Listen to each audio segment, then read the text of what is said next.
पहुंचाने के लिए एक प्रोग्राम मुनक्किद किए हुए हैं। हमारे बिहार के सदर जनाब अख्तरुल ईमान साहब, युवा अध्यक्ष जनाब आदिल हसन साहब का हम लोग बहुत शुक्रगुजार हैं कि उन्होंने एक सारण में एक लीडर को हम लोग को सौंपा है ताकि सारण को हम लोग AIMIM को मजबूत कर सके। वो नेता हैं हमारे गोपालगंज AIMIM के पूर्व उपचुनाव के विधायक प्रत्याशी हमारे असलम मुखिया भाई, जिनको उन लोगों ने हम लोगों के बीच भेजा है AIMIM का संदेश लेकर, हमारे बैरिस्टर असदुद्दीन साहब का संदेश लेकर कि आप सभी नौजवानों के बीच में जाएं, अपनी बातें रखें, पार्टी की बातें रखें और आप लोगों को हमसे जोड़ें, पार्टी को मजबूत करें। आप सभी जानते हैं, आप लोग यहाँ आए इतनी ठंड में, हम लोग बहुत शुक्रगुजार हुए। आप लोगों ने इंतज़ार किया, थोड़ी सी ताख़ीर हुई, इसके लिए हम लोग माफ़ी के काबिल हैं। सबसे पहले आने का मकसद ये है कि आज जो हालात हो रहे हैं देश में, हमारे राज्य में, हमारे शहर में, हमारे गांव में, हमारे कस्बे में, हमारे मोहल्ले में, आप लोग भली भांति से परिचित हैं, वाकिफ़ हैं। समाज में किस तरह का जहर बो दिया गया है। 2014 के बाद से आपस में तफरका हम लोगों को आपस में बांट दिया गया है। इसी सब बातों को आप लोगों को जानने की ज़रूरत है, पहचानने की ज़रूरत है। हमारे असदुद्दीन ओवैसी साहब के हाथों को मजबूत करने का ज़रूरत है। एक बच्चा भी हिंदुस्तान का ये जानता है कि हमारे बैरिस्टर असदुद्दीन साहब का क्या ख्याल है, किन बातों को रखते हैं। संविधान के दायरे में तौर तरीके के किसी को आहत करने वाली बातें नहीं, हक और हकूक़ की बातें, हर मजलूम, हर गरीब, हर तबके के लोगों की बात रखते हैं। वो आप सभी जानते हैं, पढ़े लिखे नौजवान बुजुर्ग सभी ये इस बातों को जानते हैं। एक ही वो शख्स है हिंदुस्तान में जो हक और हकूक़ की बात रखता है हर वर्ग के लोगों के लिए। हमारी पार्टी में हर वर्ग के लोग जुड़े हुए हैं, लेकिन एक हिंदुस्तान में एक साजिश के तहत लोगों को दिलों में ऐसा बैठा दिया गया है, AIMIM के खिलाफ, बैरिस्टर असदुद्दीन ओवैसी के खिलाफ। ये समाज के दुश्मन है, ये इंसानियत के उल्टा बात करते हैं, ये कहीं से साबित नहीं है, आप सभी से जानते हैं। ये लोग, मीडिया वालों ने, कांग्रेस वालों ने, BJP वालों, सब लोगों ने ये बात फैला रखा है कि ये पार्टी सिर्फ मुस्लिमों की बात करती है, समाज को बांटने की काम करता है। ये BJP के लिए काम करती है। दूसरे जो गैर सेकुलर पार्टियां हैं, उन लोगों ने ये अफवाहें, ये बातें फैला रखी हैं मासूम जनता के बीच में। ये लोग B टीम है, ये BJP के लिए काम करती है, ये कोई हक हकूक़ की बात करती है। लेकिन समाज के लोग बहुत भली भांति से ये समझते हैं, ये इंसानियत की बात और हक हकूक़ की बात कौन कर रहा है और कौन करता है, ये हम सभी जानते हैं।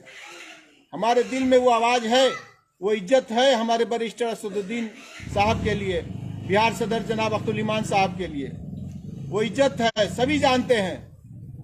लेकिन जब वक्त आता है वो सब भूल जाते हैं। ऐसा हम क्यों करते हैं? हम क्यों नहीं अपने दिल की आवाज़ को सुनते हैं?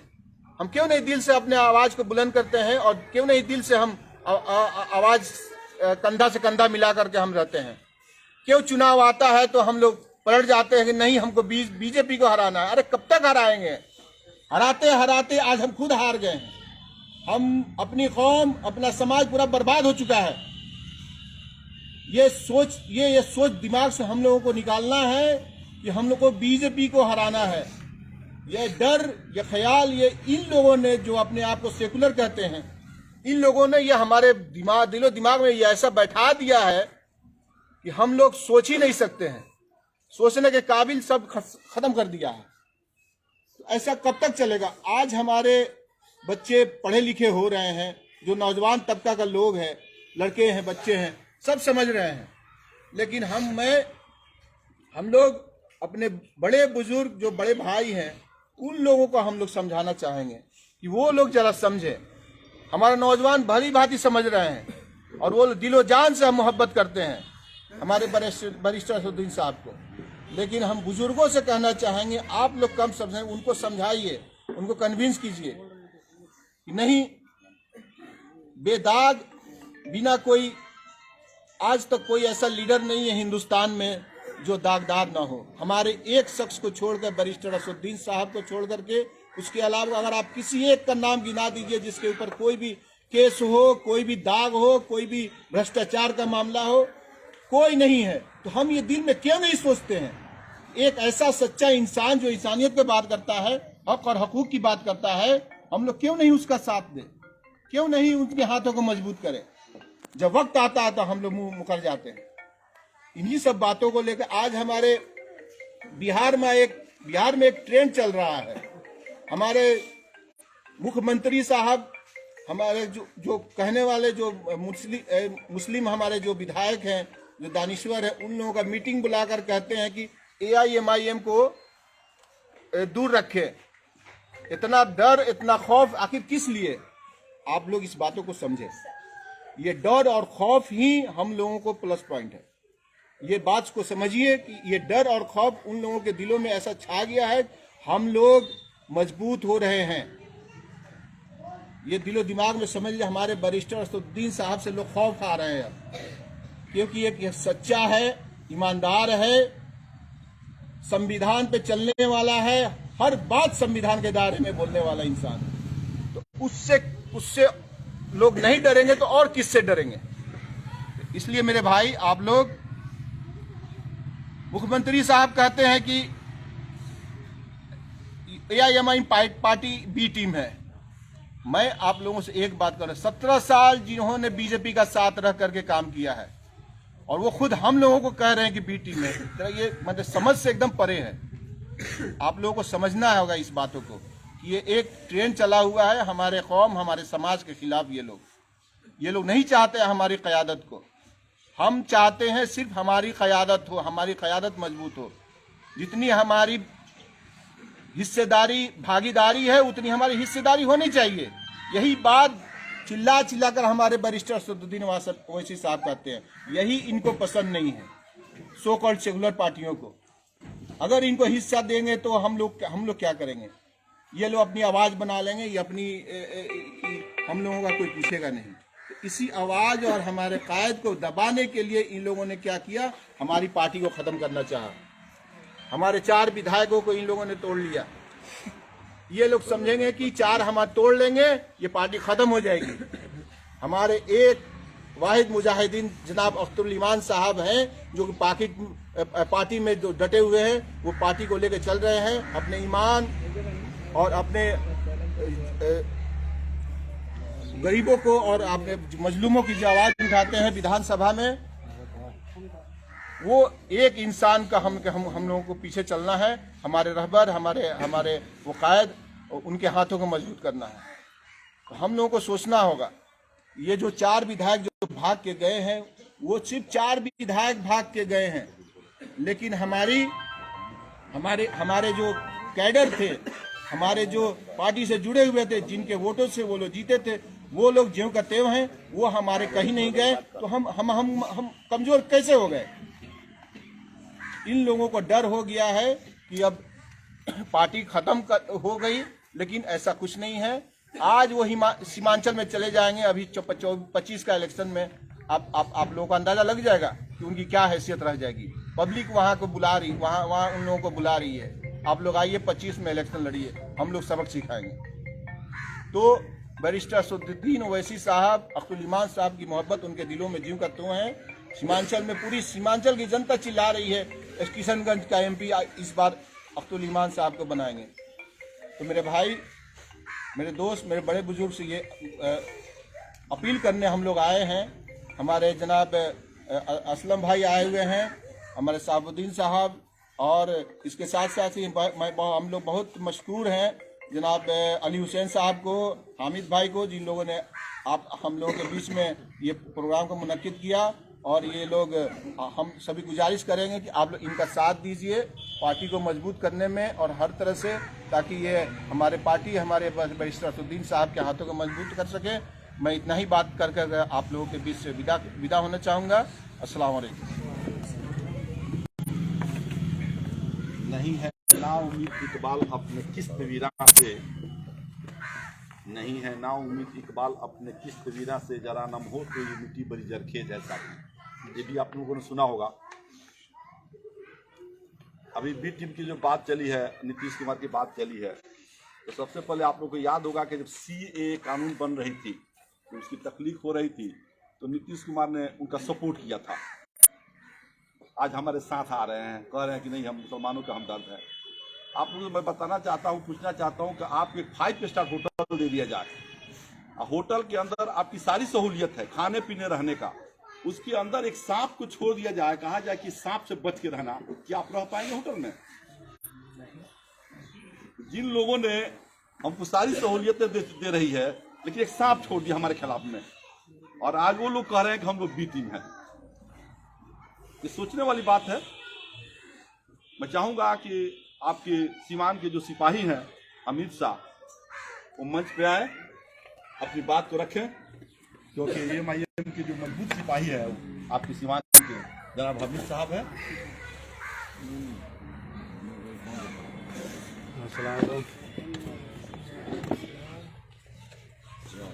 मेरा नाम हमीद है, MIM का मजबूत सिपाही हूँ मैं।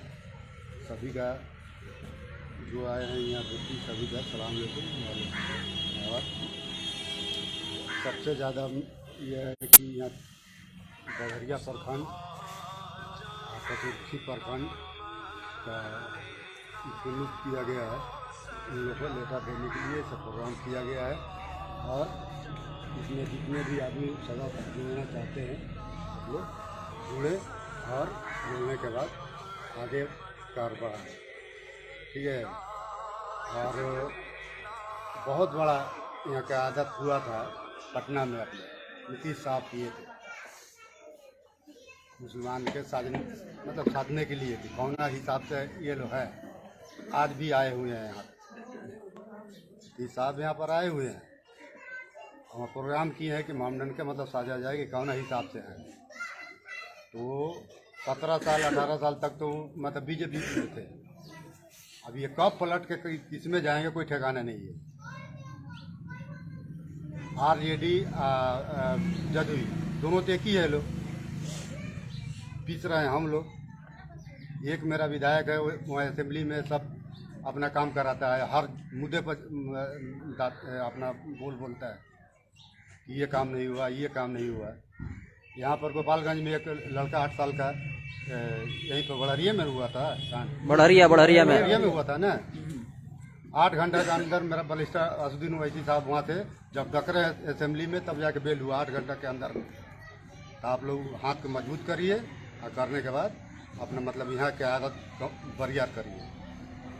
यही गुजारिश है हमसे, और सभी जितने जुटे हैं मेंबर, उनसे गुजारिश है कि आगे बढ़ाया चले।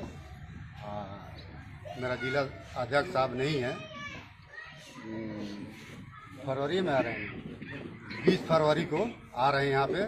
20 फरवरी से पूरा काम हम लोग चालू कर रहे हैं। जब तक हम संभाल रहे हैं, जितना प्रखंड में है लोग, उनको हम संभाल रहे हैं, हर जगह प्रोग्राम करा रहे हैं, करा के उसको आगे बढ़ाएंगे। 2024 और 25 दोनों में हम लोग लड़ेंगे, हर एक सीट पर लड़ेंगे, इसमें कोई शक नहीं है।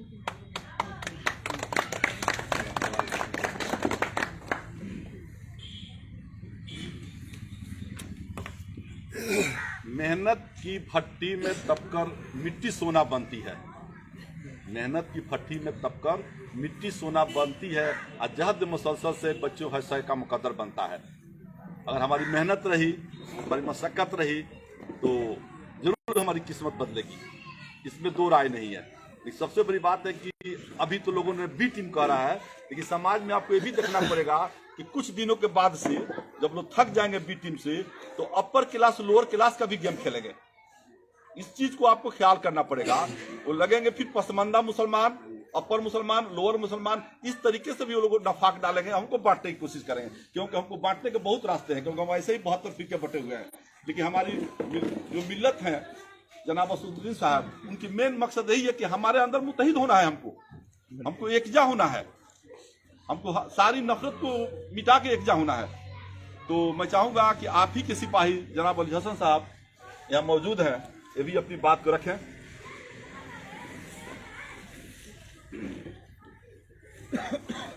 अस्सलाम वालेकुम, नमस्कार, प्रणाम। जो ये मीटिंग रखा गया है, हम लोग प्रखंड अध्यक्ष हैं यहाँ पे, हम लोग का ये रखे प्रखंड अध्यक्ष हैं हम लोग।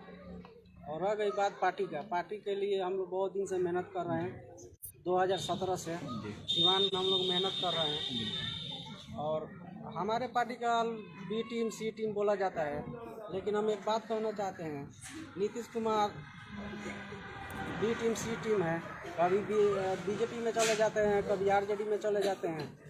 हम लोग का कोई बात नहीं सुना जाता है, हम लोग का जो बात सुनेगा उसी का हम लोग साथ देंगे। सबसे पहली बात ये है, जो हमारे बढ़िया में हुआ था, अभी बोले ये हमीद साहब, जो हमारे बढ़िया में हुआ था, हम लोग उन्हें वैसी साहब को खबर की है, वहाँ से वो अपना मुद्दा रखे, बात रखे, बिल्कुल। तो यही बात है, और पार्टी का बात है, हम लोग पार्टी में मेहनत कर रहे हैं, जोर तोड़ से मेहनत कर रहे हैं। और नीतीश कुमार जी थोड़ा घबराए हुए हैं।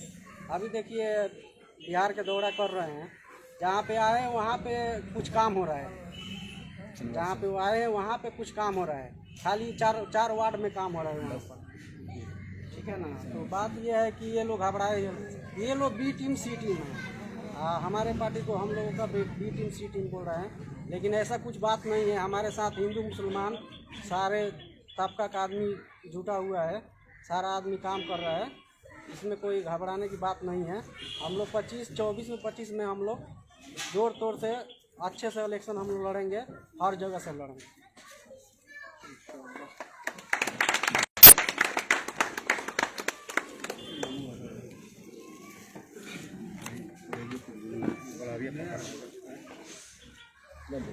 प्रखंड क्या है,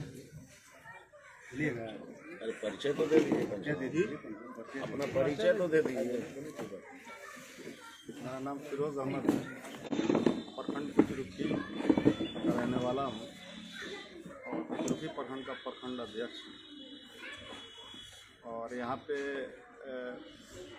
एक जिला वाइज प्रोग्राम कराना है, बहुत जल्दी इंशाल्लाह हम लोग कराएंगे सिवान में, अध्यक्ष साहब के आने के बाद। और एक मुहिम चला के हम लोग MIM के सारे रुकन के साथ मतलब पार्टी को आगे बढ़ाने का प्रोग्राम करेंगे। अभी हम लोग जो प्रोग्राम कर रहे थे वो धीरे धीरे हम लोगों का चल रहा था प्रोग्राम, लेकिन अभी हम लोग बहुत तेज़ी के साथ इसको बढ़ाएंगे। और हमारे राज्य सचिव साहब हैं, हमारे जिला सचिव साहब हैं, इन लोगों के निर्देशन में हम लोग बहुत आगे बढ़ेंगे इंशाअल्लाह। और बहुत जल्द ही आप लोगों को देखने को भी मिलेगा कि हर गांव, हर पंचायत, बूथ स्तर पे हम लोग जाएंगे और कोशिश करेंगे कि हम लोग हर आदमी से, एक आदमी से जुड़ें और आदमी को जोड़ें। शुक्रिया आप लोगों का, बहुत बहुत शुक्रिया। लाई हयात आई कजाले चली चले, अपनी खुशी ना आए न अपनी खुशी चले। हम लोग को जो डराया जाता है, धमकाया जाता है, लेकिन हम मुसलमान हैं, एक चीज को तो समझना पड़ेगा कि डर और ईमान एक साथ नहीं रह सकता है। जैसे एक म्यान में 2 तलवार नहीं रह सकती है, और जिसके पास, जो मुसलमान है उसके पास डर नहीं है, अगर जिसके पास डर है फिर मुसलमान नहीं है। तो कोई भी किसी तरीके से डराया जाता है, ये तो हमको बेखौफ रहना है, क्योंकि हमारी नस्ल ये बेखौफ की होती है। तो मैं चाहूँगा कि हमारे जो सारण के प्रभारी हैं, प्रदेश के सचिव हैं, और जनाब प्रवक्ता साहब है, आइए बहुत खुशी की बात है। अस्सलाम वालेकुम।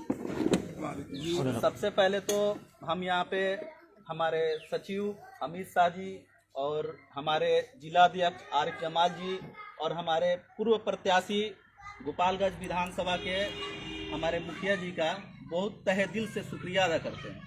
और आज का ये जो मीटिंग रखा गया है, ये सबसे पहले आपको बता दूं, ये एक तरह से सदस्यता अभियान के लिए रखा गया था, क्योंकि हम लोग अभी पंचायत स्तर और ब्लॉक स्तर पे सदस्यता अभियान का मुहिम चला रहे हैं, जिसमें हमारे AIM के जितने भी ज़्यादा से ज़्यादा बंदे को हम लोग अपने पार्टी से जोड़ सकें। पहला बात। दूसरा बात मैं ये रखना चाहूँगा कि हमारे यहाँ पे पूर्व प्रत्याशी बैठे हुए हैं। आज हमारे कुछ दिन पहले जो नेशनल मीडिया में जिस तरह से एक खबर चल रही थी, आप सभी लोगों ने उस चीज़ को बखूबी देखा होगा कि कैसे हमारे एक हारे हुए ही प्रत्याशी ने पूरे देश में परचम लहराया। क्यों? इस चीज़ को क्यों टारगेट किया जा रहा था? उस चीज़ को टारगेट करने का सबसे मेन रीज़न ये था कि हमारे प्रत्याशी ने जिस तरीका से वोट वहाँ पे उतने हेवी कैंपेनिंग, जबकि वहाँ पे RJD के द्वारा मंत्री, MLA, और हम आपको बताने में बहुत ही शर्म आती है कि एक उपचुनाव में जिस तरह से मंत्री का पूरा काफिला लगाया गया था और उसमें हम लोगों ने एक बहुत बड़ी फतह की थी। फतह इस चीज की थी कि हम लोग उस स्तर तक पहुंचे कि हम हार गए। हारना, देखिए, हार जीत राजनीति का एक अहम हिस्सा होता है। बिल्कुल। और हारने का मतलब ये नहीं है, हर किसी हार में भी जीत छुपी होती है। हमारी जीत ये थी कि हम लोग नेशनल लेवल पे हमारे प्रत्याशी साहब का जो परचम लहराया गया, नेशनल मीडिया में दिखाया गया कि कैसे हम लोगों ने वोट लेके RJD को हराने का काम किया। हालांकि ये सरासर गलत है। गलत इस हिसाब से है कि वोट का अपना अधिकार होता है। लोकतंत्र में हमको, डेमोक्रेसी में ये अधिकार दिया गया है कि हम अपने प्रत्याशी को खुद चुने, और लोगों ने चुना। हमारे गोपालगंज की आदरणीय जनता ने वोट दिया, हम लोगों ने अच्छा वोट भी लिया, अच्छा काम भी किया। लेकिन जब RJD के द्वारा ये बात कहा जाता है कि वोट कटवा है तो हरवा दिया, मैं ये कहना चाहूँगा यहाँ पे इस माध्यम से कि शहाबुद्दीन साहब का जब इंतकाल हुआ था तो RJD के एक से एक नेता थे, दिल्ली में मौजूद थे। हमारे आदरणीय उप मुख्यमंत्री तेजस्वी यादव भी वहाँ पे मौजूद थे।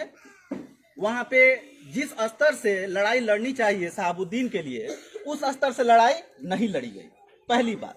दूसरी बात यह है कि आज के टाइम में एक बहुत ही सरल माध्यम है वोट को अपने पक्ष में करने का, वो है जाति और धर्म। जाति और धर्म पे जिस हिसाब से बीजेपी राजनीति कर रही है, वो हमारे लिए नहीं, इस देश के लिए अत्यंत दुखद चीज है। इसका रीजन क्या है? इसका रीजन है कि ज्यादा से ज्यादा वोट, ज्यादा से ज्यादा सीट बीजेपी निकालने के लिए जो हथकंडा अपनाती है जाति और धर्म पे आधारित। मैं बीजेपी के महानुभाव से ये पूछना चाहता हूं कि जब आप वोट के लिए राजनीति करते हो तो आप कहां रह जाता है आपका बेरोजगारी का मुद्दा, कहां रह जाता है आपका विकास का मुद्दा, कहां रह जाता है आपका शिक्षा का मुद्दा? जब आप इलेक्शन आता है तो आप वहां पे एक ही चीज रट लगाते हो, जाति धर्म। आप जब पहुंचते हो यूपी में तो वहां पे आप यादव बनाम अगड़ी जाति की राजनीति करते हो। जब आप दूसरे राज्यों में पहुंचते हो तो वहां हिंदू मुस्लिम की राजनीति करते हो। जब नरेंद्र मोदी जी 2014 में प्रधानमंत्री पद के लिए घोषित हुए थे उम्मीदवार के रूप में, तो अब वहां पे किस चीज की राजनीति उन्होंने स्टार्ट की थी? जनता ने उन्हें किस चीज के लिए चुना था? जनता ने चुना था बेरोजगारी के मुद्दा पे, जनता ने उनको चुना था शिक्षा के मुद्दा पे। लेकिन हर तरह से विफल रहने के बाद एक कहावत भी है भोजपुरी में कि लजाइल बिलैया खाम्बा नोचे, एक ये कहावत है। ये कहावत क्यों है? ये है कि जब कुछ नहीं होता है तो बिलाई लजा के खाम्बा नोचती है। मेरे कहने का तात्पर्य ये है कि जिस तरह से बीजेपी ने स्टार्टिंग में वोटों का ध्रुवीकरण किया और जिस तरह से लोगों को मोटिवेट किया अपने पक्ष में करने के लिए, स्टार्टिंग में जाति धर्म का बात नहीं था। स्टार्टिंग में बात था 15 लाख रुपया देने का। यहाँ पे हमारे कितने लोग बैठे हुए हैं, किसी के भी खाते में 15 लाख तो छोड़िए, 5 रुपया भी नहीं आया। ये एक अहम मुद्दा है। दूसरा बात मैं ये कहना चाहूँगा कि हमारे यहाँ पे पूर्व प्रत्याशी और मुखिया जी बैठे हुए हैं, इनका हम लोगों को यहाँ पे जोरदार तालियों से स्वागत करना चाहिए इस चीज के लिए कि हमारे गोपालगंज और विधानसभा का नाम इन्होंने हारते हुए भी नेशनल मीडिया में जिस तरह से उसका प्रचार प्रसार किया गया, हालांकि उसका भी निगेटिव ठीक था। हमारी सोशल मीडिया आज है हमारे सच्चाई को दिखाने का माध्यम है। सच्चाई दिखाने का काम आज जो हो रहा है वो हमारे सोशल मीडिया और लोकल मीडिया के लोग ही दिखा रहे हैं। आज आप कभी भी नेशनल मीडिया खोल के देखिए, कहीं पे भी आपको एक डिबेट मिल जाए जो बेरोजगारी पे हो, भ्रष्टाचार पे हो, शिक्षा पे हो, आपको कहीं भी ये चीज देखने को नहीं मिलेगा। आपको एक ही चीज मिलेगा देखने के लिए, सिर्फ धर्म जाति, धर्म जाति। क्या यही है राजनीति? राजनीति जब हमारे यहाँ पे भीमराव अंबेडकर साहब ने जब संविधान लिखा था तो उसमें क्यों लिखा था? दलितों को और पिछड़ों को आरक्षण क्यों दिया था? उस आरक्षण को भी खत्म करने का काम ये बीजेपी सरकार इस दौरान कर रही है, जो कि अत्यंत शर्म की बात है।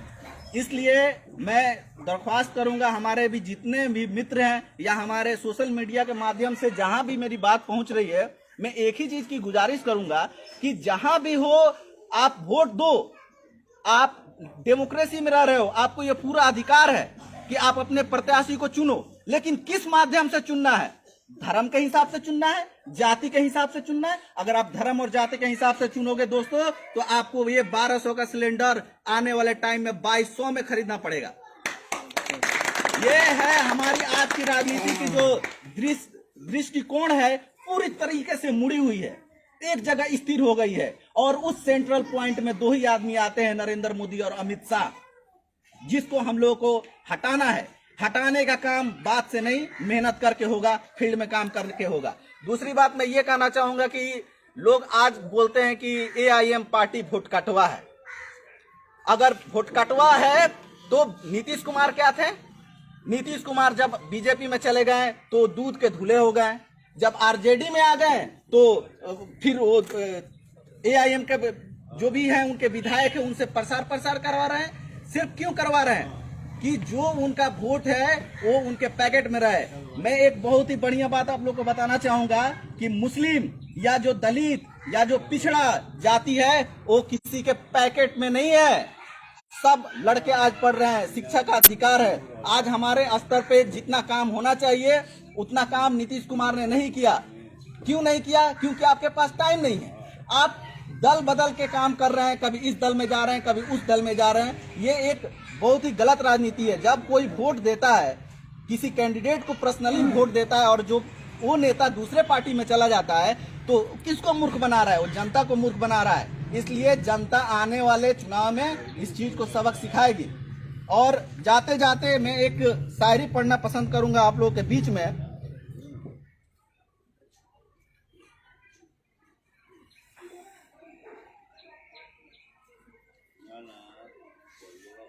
शायरी ये है कि मुर्दा लोहे को औजार बनाने वाले, मुर्दा लोहे को औजार बनाने वाले, अपने आंसू को हथियार बनाने वाले, हमको बेकार समझते हैं सियासतदान, मगर हम हैं इस मुल्क की सरकार बनाने वाले।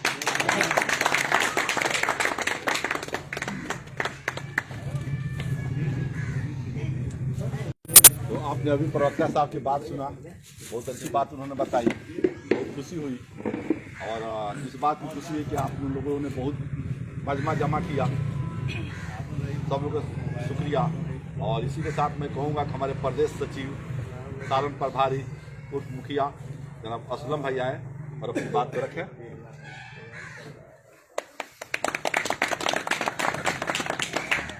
अस्सलाम वालेकुम। मैं अब्दुल सलाम और असलम मुखिया। पीछे उपचुनाव में मैं गोपालगंज विधानसभा 101 से प्रत्याशी रहा AIM का, और उत्तर बिहार में पहली बार ये पार्टी अपने प्रत्याशी को उतारी। मैं कोई नेता और राजनीति करने वाला व्यक्ति नहीं हूँ, मैं एक व्यवसायी हूँ। वो भी व्यवसाय मेरा ट्रांसपोर्टिंग का है। आप लोग शायद देखते होंगे मेरी गाड़ियाँ इस रूट से भी गुजरती है, जिस गाड़ी का नाम है दानिश ट्रेवल, मेरा बेटा का नाम है। मैं 2000 से मैं इस व्यवसाय में लगा। मैं भी आप ही लोगों की तरह कहीं ना कहीं अपनी रोजी रोटी के तलाश में कहीं ना कहीं काम करता था, लेकिन इत्तेफाक हुआ मेरी माँ की तबीयत खराब हुई। माँ की खिदमत के वास्ते मैंने बाहर जाना अच्छा नहीं समझा और माँ का खिदमत किया। अफसोस माँ नहीं रही, लेकिन मैं घर जब बैठ गया तो मेरे दिल में एक जगह बनी कि मैं कुछ अपना भी काम करूं और अपने कौम, अपने इर्द गिर्द के आवाम के लिए भी मैं कुछ खिदमत करूं। मैं और मेरा बेटा एक अनस सलाम, मेरा एक लड़का है, हम लोगों ने एक गरीब मंच सेवा से एक संस्था बनाया। उस संस्था का काम यह है, बाढ़ आए तो बाढ़ पीड़ितों के जाके सहायता करना, 12 बजे रात में किसी को ब्लड की जरूरत पड़े ब्लड को मुहैया कराना, या और भी बहुत सारी बातें हैं। कुछ ऐसी बातें हैं जो स्टेज से नहीं बोली जा सकती है। जब मैं इसलिए अपने व्यवसाय से लेके बताना चाह रहा हूं कि जब मैं इस व्यवसाय में आया तो लोगों ने जिस तरह आज लोगों को लोग समझा रहे हैं कि AIM पार्टी जीतेगी नहीं, AIM पार्टी ये है वो है, उसी तरह हमें भी समझाया गया कि ट्रेवल लाइन में, बस लाइन में सारे भूमिहार, ब्राह्मण, राजपूत हैं, ये मुसलमान की गुंजाइश नहीं है इसमें। मैंने भी ठान लिया कि मैं भी एक इंसान हूँ, मेरे भी 2 हाथ हैं, 2 पैर हैं, अल्लाह ताला ने मुझे भी जिगर दिया है। मैं दिलेरी के साथ अपने व्यवसाय को आगे बढ़ाया। अल्हम्दुलिल्लाह आज मैं ट्रांसपोर्ट लाइन में मेरा भी एक स्थान है। उसी तरह ये जो हमारी पार्टी है AMIM, एक एक मजलूम की आवाज उठाती है। जितने दबे कुचले लोग हैं, दलित लोग हैं, अल्पसंख्यक लोग हैं, उनकी आवाज उठाना इसका मेन मुद्दा है। कौन B टीम बोलता है, कौन C टीम बोलता है, इसकी परवाह हमें नहीं करनी चाहिए।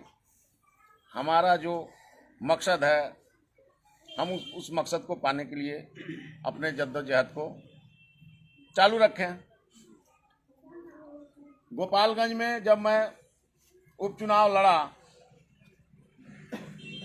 जदयू का सपोर्टर हमारे हथुआ कंस्टिट्यूएंसी के सतीश पांडे हैं और RJD के सपोर्टर सुरेश यादव हैं।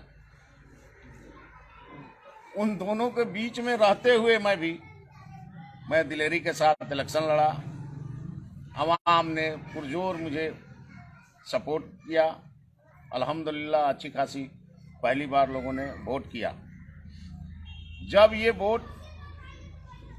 ये नाम नेहाद सेकुलर पार्टियों ने देखा कि हमारी जमीन खिसक रही है, तो आज उसी का सिला है कि हमारे नीतीश बाबू, पता चला है कि इसी हरदिया में कैंप किए हुए हैं या आने वाले हैं, आए हुए हैं। ये पहली बार है कि उतना छोटा प्रोग्राम लेके नीतीश कुमार सिवान पहुंचे हुए हैं। इसलिए उनको इस बात का महसूस हो चुका है कि हम जिनको बेवकूफ बना के वोट लेते आए हैं वो लोग हमसे नाराज हैं। नाराज क्यों हैं? मैं मदरसा इस्लामिया गोपालगंज का सचिव भी हूँ, सेक्रेटरी हूँ। 2017 में लोगों ने मुझे निर्विरोध, वहाँ इलेक्शन होती है मदरसे का, जब से मैं आया उस मदरसे को अपने बलबूते पे वहाँ के आवाम के सहयोग से मैंने उसको काफ़ी आगे बढ़ाया। वो मदरसा जो 1904 से संचालित है, सिर्फ मौलवी की पढ़ाई उसमें होती थी। अल्हम्दुलिल्लाह 2 साल कोरोना रहने के बावजूद मैंने उसको आलिम तक मदरसे को दर्जा दिलवाया। और अभी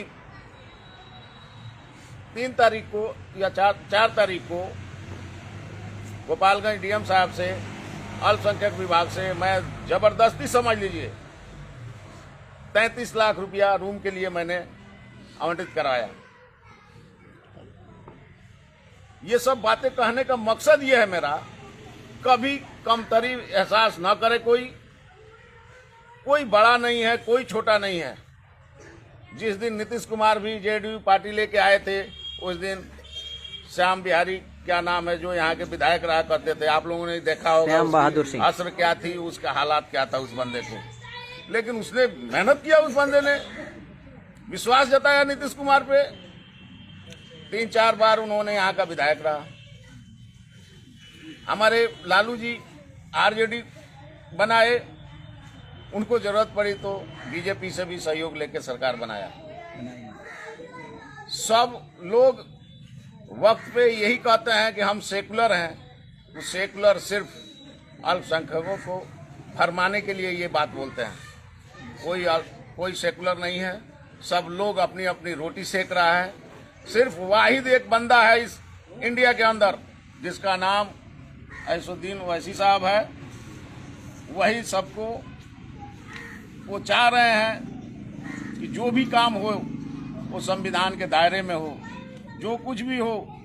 जितने ये नहीं उनका कहना है कि सिर्फ मुस्लिम कोई काम हो, वो दलित के लिए, मजलूम के लिए सबकी लड़ाइयाँ लड़ते हैं। आपके बड़हरिया में जो एक लड़का को, नाबालिग लड़का को फंसाया गया था, उसके लिए हैदराबाद से उन्होंने आवाज़ उठाया और उसका अंजाम आप लोगों ने देखा। बहुत सारे अपने ही में लोग हैं जो कहते हैं कि ओवैसी साहब हैदराबाद से यहाँ आके क्या करेंगे। ये मिसाल है कि उन्होंने हैदराबाद से बैठे हुए यहाँ बड़हरिया के लिए क्या किया। कोई पार्टी हो, कोई नेता हो, कोई किसी का घर का खर्ची नहीं चलाता। सिर्फ वो यही करता है कि जब वो असेंबली में कोई मुश्किल काम आती है उसकी आवाज़ उठाता है और जनता को मोरली सपोर्ट मिलती है। हमारे डॉक्टर साहबुद्दीन साहब जब इस सिवान में हुआ करते थे, ऐसा नहीं है कि घर घर लोगों को सिलेंडर भिजवाया करते थे, लेकिन एक अपने दिल पे हाथ रख के आप लोग सोचें कि उनके रहने से एक मोरली सपोर्ट थी। वो सिवान में निवास करते थे, लेकिन हम गोपालगंज वासी गर्व के साथ जीते थे कि हाँ, हमारा भी एक बंदा है सिवान में, हमारे साथ कोई मुसीबत आएगी तो वो बंदा खड़ा रहेगा। और धीरे धीरे हम लोगों को कमजोर किया जा रहा है, सिर्फ इसीलिए कि इनको बधुआ मजदूर बना के सिर्फ वोट लेते रहें और इनको पीछे पीछे दरी बिछवाते रहें। इस सिवान में बीजेपी कितने सालों से राज कर रही है, क्या हो गया? आपका ना घर गया ना मकान गया। अल्हम्दुलिल्लाह आपका ईमान मजबूत है, आपका इरादा सही है, कोई आपको डिगा नहीं सकता है। और ये पार्टी, जब मैं अख्तरुल ईमान साहब से मिला तो उनसे मैं यही बात बोला कि आप एक मौका दें मुझे, मैं उपचुनाव ही सही, मैं आपको दिखाऊंगा कि हम लोगों की वहाँ क्या हैसियत है। उपचुनाव में हमारे सिवान के भी काफ़ी नौजवान लोग मेहनत किया, मैं उसका शुक्रगुजार हूँ। और आने वाले दिन में आप लोगों से मुअद्दबाना गुजारिश है, अगर एक इंसान कम से कम अपने दाएं और बाएं 5 घर को पकड़ लेता है तो कम से कम वो 50 वोट बनाएगा। कोई पार्टी बड़ी पार्टी नहीं होती है, उस पार्टी को आवाम बड़ी पार्टी बनाती है। हमारी पार्टी हर प्रखंड में अपना सदस्यता अभियान चलाएगी और उसी के सिलसिले में इकुड़वा गांव तक हम लोगों ने चल के आया। बहुत खुशी हुई कि हमारे गार्जियन लोग भी मेरे सामने बैठे हुए हैं, नौजवान तो मेरे साथ हैं, इसमें कोई शक शुबे की बात नहीं है। बस हमारे जो गार्जियन लोग हैं उन्हीं लोगों से गुजारिश है कि आप बहुत दिन हो गया झोला ढोते ढोते, अभी मन बनाइए कि मेरी अपनी एक पार्टी होनी चाहिए जो हमारी आवाज उठाए। तिरबिरवा एक गांव है गोपालगंज में, वहां एक बच्चे का यादव लोगों ने मर्डर कर दिया। FIR हुआ, एक भी गिरफ्तारी नहीं हुई। अभी पीछे असेंबली जब चल रही थी, जाके मैंने अख्तरुल ईमान साहब से बोला कि आप आवाज उठाएं असेंबली में कि गिरफ्तारी हो। जो लोग भी पेपर पढ़ते हो या व्हाट्सएप देखते हो, सोशल मीडिया देखते हो, वो लोग देखा होगा उनकी आवाज उठाए। और अल्हम्दुलिल्लाह 7 नामजद थे, 7 के 7 गिरफ्तार हो गए। तो गिरफ्तार होते 6 महीने के बाद भी होते वो, लेकिन उनको लगा कि इनकी भी कोई पार्टी है वहां पटना असेंबली में आवाज उठाने के लिए। इसलिए हम लोगों को धीरे धीरे हौसला बढ़ रहा है। आप लोगों ने दावत दिया, मैं आप लोगों से कांटेक्ट किया, यहाँ तक आया, मेरा भी हौसला बढ़ा कि चलो यहाँ भी MIM के जानने वाले लोग हैं, चाहने वाले लोग हैं। तो आप लोगों से ये दबाना गुजारिश है कि देखिए हमारे कायद लोगों को ये लोग चाह नहीं रहा है कि कोई इनकी पार्टी खड़ी हो। अपना दिल चाहता है तो दिल बीजेपी में चले जाते हैं, दिल जब भर जाता है तो सेकुलर बन जाते हैं। अरे वो कौन है, वो कौन है कहने वाले कि ये वोट काटने वाले हैं, वो वोट काटने वाले हैं। अरे हम तो यही कहते हैं कि वो लोग वोट काटने वाले हैं। अगर वोट काटने वाले नहीं होते तो अपने एक वसूल पे चलते, एक रास्ते पे चलते। आज हमारे नीतीश चाचा एक सुतार यात्रा निकाले हुए हैं, मैं तो उसका सुतार ही हुआ यात्रा नाम रखा हूं। आप जिला जा रहे हैं, वहां के आवाम से नहीं मिल रहे हैं, आपको वहां की परेशानी के बारे में क्या पता चलेगा। महंगाई की बात हमारे प्रवक्ता साहब ने कहा, सिलेंडर के बारे में बीजेपी आई थी, सिर्फ डीजल 33 रुपया दिलवाएगी और सिलेंडर 400 रुपया दिलवाएगी। इसी नाम पे आम जनता लोगों ने सोचा कि चलिए कांग्रेस को बहुत दिन से हम लोगों ने देख लिया, इस बार हम लोग बीजेपी को ही वोट करके देखें। नतीजा ये हुआ कि आज 1400 रुपया सिलेंडर मिल रहा है और 100 रुपया पार डीजल और पेट्रोल मिल रहा है। और जितनी ड्रामा यहाँ अपने बिहार के अंदर हो रही है, दारू पीने वाले लोग पी रहे थे, 100 में 30 आदमी दारू पीने वाले थे, 70 आदमी दारू नहीं पीते हैं। ये 30 पीने वालों का टैक्स भी 70 आदमी पे लाद दिया गया। बहुत मेहनत मशक्कत से इंसान पैसा जमा करके जाता है रजिस्ट्री कचहरी में रजिस्ट्री कराने के लिए। आज देखिए कि ये दारू बंद होने से पहले आपकी रजिस्ट्री का खर्च क्या था, आज के डेट में क्या है। ऐसी बहुत सारी चीजें हैं, हर चीज पे टैक्स लग गया, आटा चावल दाल पे टैक्स लग गया। तो इसके लिए आप लोगों को सोचना पड़ेगा। और जिस मकसद से हम लोग यहाँ जमा हुए हैं, एकत्र हुए हैं, हमारे AIM का सदस्य ज़्यादा से ज़्यादा बनाने का हम लोग काम करें। और ये जितने लोगों ने हमारे 70 साल से ठगने का काम किया, उनको जवाब देने का हम लोग काम करें। अस्सलाम वालेकुम।